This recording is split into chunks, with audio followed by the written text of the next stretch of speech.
that it is impossible to please God without faith. In other words, they were trying to please God apart from faith, and the writer is telling them that is not sustainable. Why is it impossible to please God without faith? Because it is impossible to please God without Jesus. What is faith? Faith is not a magic potion, church. Faith is not an easy button. Faith is not like some kind of thing we use. Faith is not an end in of itself. Faith is not about faith in faith. What the world needs more is not just generic faith. You got to have the faith. Kids are like, did he just write that? Never mind. But what the world doesn't need more of, if we're honest, is just more positivity, more belief, more faith. We all just have to believe. Let's just believe. In what? Faith is only as substantial as where you put it or what you connect it to. Faith did not die on the cross. Faith was not resurrected on the third day. Faith did not give us the Great Commission. Faith did not ascend into the heaven and seat at the right hand of God, ever making intercession for you. Faith doesn't do that. Jesus does that.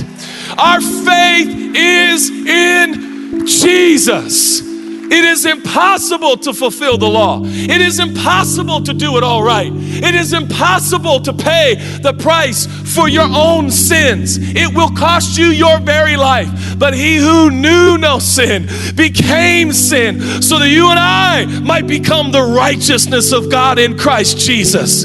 Jesus did for us what we could not do for ourselves. He hung on the cross, and one of his last words, while 6 hours he hung there, suffocating in his own blood, with his last brief breath, he said, "It is finished. It is completed. Righteousness has been purchased for all who believe."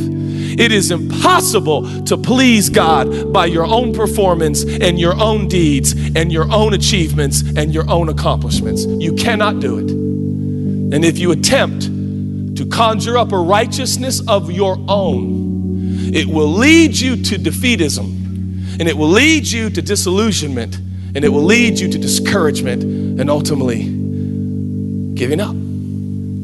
Philippians 3 and verse 9 says this, "And be found in him," notice the comma, "not having a righteousness of my own that comes from the law, but that which comes through faith in Christ, the righteousness from God that depends on faith, not performance." I read that the other day and I thought, how many times, seasons in my life, I have tried to depend on a righteousness of my own. Are you trying to live with a righteousness of your own?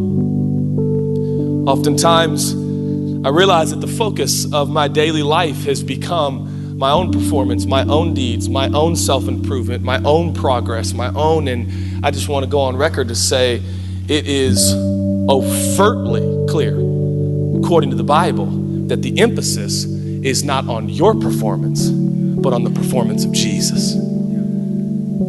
Now we start talking in big, sophisticated spiritual terms like a righteousness of your own that comes from the law. And it's like, nah, I don't think I'm doing that.